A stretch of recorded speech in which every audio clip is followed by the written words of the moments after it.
Hi hello friends, ಎಲ್ರಿಗೂ ನಮಸ್ಕಾರ. Welcome to Sumangala Bhat Savi kitchen. ನಾನು ಸುಮಂಗಲ ಭಟ್. ಈ ವಿಡಿಯೋದಲ್ಲಿ ನಾನು ಗೋಧಿ ರವೆಯಿಂದ 10 ನಿಮಿಷದಲ್ಲಿ ಹೇಗೆ ಇಡ್ಲಿ ಮಾಡುವುದು ಅನ್ನೋದನ್ನು ತೋರಿಸ್ತಾ ಇದ್ದೀನಿ. ಫ್ರೆಂಡ್ಸ್, ನಿಮ್ಮಲ್ಲೊಂದು ರಿಕ್ವೆಸ್ಟ್, ಯಾರು ಸಬ್ಸ್ಕ್ರೈಬ್ ಮಾಡ್ಕೊಳ್ಳಿಲ್ಲ ಪ್ಲೀಸ್ ಸಬ್ಸ್ಕ್ರೈಬ್ ಮೇಲೆ ಪ್ರೆಸ್ ಮಾಡಿ, ಹಾಗೆಯೇ ಪಕ್ಕದ ಬೆಲ್ ಐಕಾನ್ ಸಹ ಪ್ರೆಸ್ ಮಾಡಿ. ಆಗ ನಾನು ಹಾಕಿದ ಹೊಸ ವಿಡಿಯೋಗಳ ನೋಟಿಫಿಕೇಷನ್ ನಿಮ್ಮ ಮೊಬೈಲ್ಗೆ ಬರುತ್ತೆ. ನಾನು ಏನು ಹಾಕಿದ್ದೇನೆ ಅಂತ ನಿಮಗೆ ಗೊತ್ತಾಗುತ್ತೆ. ಅದು ನಿಮಗೆ ಇಷ್ಟ ಆದರೆ ನೋಡ್ಬೋದು, ಕಲಿಬೋದು, ಅದು ಮಿಸ್ ಆಗೋದಿಲ್ಲ. ಫ್ರೆಂಡ್ಸ್, ಈಗ ರವೆ ಇಡ್ಲಿ ಹೇಗೆ ಮಾಡೋದು ಅಂತ ನೋಡೋಣ ಬನ್ನಿ. ಸ್ಟೋವ್ ಮೇಲೆ ಒಂದು ದಪ್ಪ ತಳದ ಕಡಾಯಿ ಇಟ್ಟಿದ್ದೀನಿ. ಸ್ಟೋವ್ ಆನ್ ಮಾಡೋಣ. ಇದಕ್ಕೆ ಒಗ್ಗರಣೆಗೆ ಹಾಕುವಷ್ಟು ಸ್ವಲ್ಪ ಎಣ್ಣೆ ಹಾಕ್ತಾ ಇದ್ದೀನಿ. ನೋಡಿ, ಇಷ್ಟು ಹಾಕಿದರೆ ಸಾಕು. ಎಣ್ಣೆ ಕಾದಿದೆ. ಇದಕ್ಕೆ ಸಾಸಿವೆ ಕಾಳು ಹಾಕ್ತಾ ಇದ್ದೀನಿ. ಸಾಸಿವೆ ಕಾಳು ಒಂದೊಂದು ಸಿಡಿತಾ ಇದೆ. ಈಗ ಇದಕ್ಕೆ ಕಡಲೆಬೇಳೆ ಹಾಕ್ತಾ ಇದ್ದೀನಿ. ಹಾಗೆಯೇ ಉದ್ದಿನ ಬೇಳೆ ಸಹ ಹಾಕ್ತಾ ಇದ್ದೀನಿ. ಜೀರಿಗೆ ಹಾಕ್ತಾ ಇದ್ದೀನಿ. 4-5 ಎಲೆ ಕರಿಬೇವಿನ ಸೊಪ್ಪು ಹಾಕ್ತಾ ಇದ್ದೀನಿ.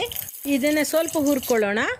ಕಡಲೆಬೇಳೆ ಸ್ವಲ್ಪ ಬ್ರೌನ್ ಕಲರಿಗೆ ತಿರುಗ್ತಾ ಇರಬೇಕಾದ್ರೆ ಇದಕ್ಕೆ ನಾನು ಎಳ್ಳು ಹಾಕ್ತಾ ಇದ್ದೀನಿ. ಇದಕ್ಕೆ ಬ್ರೌನ್ ಕಲರು ಅಥವಾ ಬಿಳೆ ಎಳ್ಳು ಯಾವುದನ್ನೇ ಬೇಕಾದರೂ ಹಾಕ್ಕೊಳ್ಬೋದು. ನಾನು ಇಲ್ಲಿ ಸ್ವಲ್ಪ ಬ್ರೌನ್ ಕಲರಿಂದ ಎಳ್ಳು ಹಾಕ್ತಾಯಿದ್ದೀನಿ. ಎಳ್ಳು ಹಾಕಿದರೆ ಇಡ್ಲಿ ತುಂಬಾ ಟೇಸ್ಟ್ ಬರುತ್ತೆ. ನಿಮಗೆ ಇಷ್ಟ ಆದರೆ ಹಾಕ್ಕೊಳ್ಳಿ, ಇಲ್ಲಾಂದರೆ ನೀವು ಸ್ಕಿಪ್ ಮಾಡ್ಬೋದು. ಎಳ್ಳು ಹಾಕಿದ ತಕ್ಷಣ ನಾನು ಇಲ್ಲಿ ಗೋಡಂಬಿ ಹಾಕ್ತಾ ಇದ್ದೀನಿ. ಗೋಡಂಬಿ ಹಾಕಿದರೆ ತುಂಬಾ ಟೇಸ್ಟ್ ಬರುತ್ತೆ.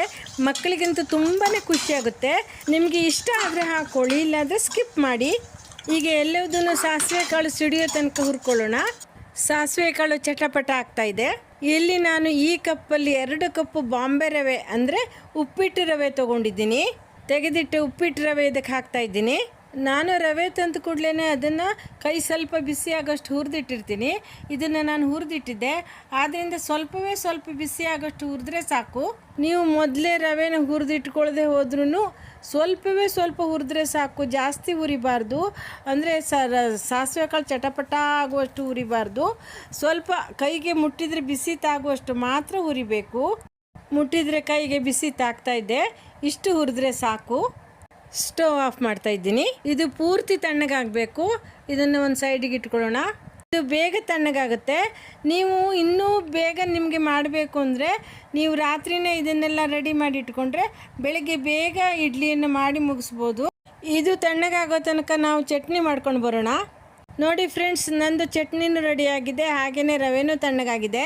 ಮೊದಲು ನಾವು ಇಡ್ಲಿ ಪಾತ್ರೆಗೆ ನೀರು ಹಾಕಿ ಬಿಸಿಗಿಟ್ಕೊಳ್ಳೋಣ. ರವೆಯಲ್ಲಿರೋ ಕರಿಬೇವನ್ನೆಲ್ಲ ಸ್ವಲ್ಪ ಸ್ಮ್ಯಾಶ್ ಮಾಡ್ಕೊಳ್ಬೇಕು. ಇಲ್ಲಿ ನಾನು 2 ಕಪ್ ರವೆಗೆ 4 ಕಪ್ ಮೊಸರನ್ನು ಮಜ್ಜಿಗೆ ಮಾಡಿ ಇಟ್ಕೊಂಡಿದ್ದೀನಿ. ಇದು ನಿನ್ನೆ ಮಾಡಿದ ಹುಳಿ ಮಜ್ಜಿಗೆ. ನಿನ್ನೆ ಹುಳಿ ಮಜ್ಜಿಗೆಯನ್ನು ಹಾಕಿದರೆ ಇದಕ್ಕೆ ಏನೂ ಹಾಕೋದು ಬೇಡ, ಸೋಡಾನು ಸಹ ಹಾಕೋದು ಬೇಡ. ಸ್ವಲ್ಪ ಹುಳಿ ಅನಿಸಿದರೆ ಅರ್ಧ ಟೀ ಸ್ಪೂನ್ ಸಕ್ಕರೆ ಹಾಕ್ಕೊಳ್ಳಿ. ಇಲ್ಲಿ ನಾನು ಸಕ್ಕರೆ ಹಾಕಲಿಲ್ಲ. ಅರ್ಧ ಇಂಚು ಶುಂಠಿನ ಸಣ್ಣಗೆ ಕಟ್ ಮಾಡಿ ಹಾಕ್ತಾ ಇದ್ದೀನಿ. ರುಚಿಗೆ ತಕ್ಕಷ್ಟು ಉಪ್ಪು ಹಾಕ್ತಾ ಇದ್ದೀನಿ. ಎಲ್ಲದನ್ನು ಚೆನ್ನಾಗಿ ಮಿಕ್ಸ್ ಮಾಡ್ಕೊಳ್ಳೋಣ. ಈಗ ಇದನ್ನು 10 ನಿಮಿಷ ಮುಚ್ಚಿಡಬೇಕು, ಏಕೆಂದರೆ ರವೆ ಎಲ್ಲ ಮಜ್ಜಿಗೆಯನ್ನು ಹೀರ್ಕೊಳ್ಬೇಕು. ಅಷ್ಟರಲ್ಲಿ ನಾವು ಇಡ್ಲಿ ತಟ್ಟೆಗೆ ಎಣ್ಣೆ ಅಥವಾ ತುಪ್ಪ ಹಚ್ಚಿಟ್ಕೊಳ್ಳೋಣ. ನಾನಿಲ್ಲಿ ಎಣ್ಣೆ ಹಚ್ಕೊಳ್ತಾ ಇದ್ದೀನಿ. ಈ ರೀತಿ ಹಚ್ಚಿ ಇಟ್ಟರೆ ಇಡ್ಲಿ ಬೆಂದ ಮೇಲೆ ಇಡ್ಲಿ ತಟ್ಟೆಗೆ ಇಡ್ಲಿ ಅಂಟ್ಕೊಳ್ಳೋದೇ ಇಲ್ಲ. ಈಗ ನಾನು ಇಡ್ಲಿ ತಟ್ಟೆಗೆ ಸ್ವಲ್ಪ ಗಾರ್ನಿಷ್ ಮಾಡ್ತಾ ಇದ್ದೀನಿ. ಒಂದು ಗೋಡಂಬಿ ಇಟ್ಟು ಅದರ ಮೇಲೆ ತುರಿದ ಕ್ಯಾರೆಟ್ ಹಾಕಿ ಗಾರ್ನಿಷ್ ಮಾಡ್ತಾ ಇದ್ದೀನಿ. ಈ ರೀತಿ ಗಾರ್ನಿಷ್ ಮಾಡಿದರೆ ಮಕ್ಕಳು ಕಲರ್ಫುಲ್ ಆಗಿದೆ ಅಂತ ಇಡ್ಲಿನ ತುಂಬಾ ಇಷ್ಟಪಟ್ಟು ತಿಂತಾರೆ. 10 ನಿಮಿಷ ಆಗಿದೆ. ಈಗ ಇಡ್ಲಿ ಹಿಟ್ಟನ್ನು ತೆಗೆದು ನೋಡೋಣ.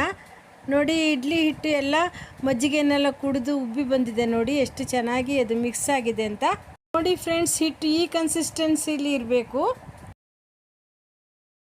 ಇಡ್ಲಿ ತಟ್ಟೆಗೆ ಹಿಟ್ಟನ್ನು ಹಾಕೋಣ.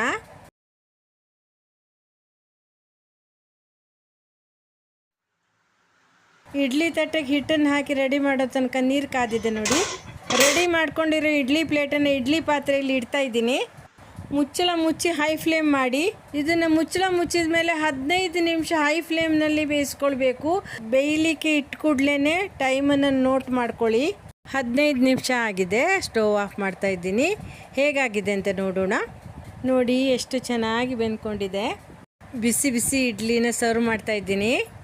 ಇಡ್ಲಿಗೆ ಕಾಯಿ ಚಟ್ನಿ ಹಾಕ್ತಾ ಇದ್ದೀನಿ. ನೀವು ಇದಕ್ಕೆ ಕಾಯಿ ಚಟ್ನಿ ಹಾಕ್ಕೊಂಡು ತಿಂದರೆ ತುಂಬಾ ರುಚಿಯಾಗಿರುತ್ತೆ.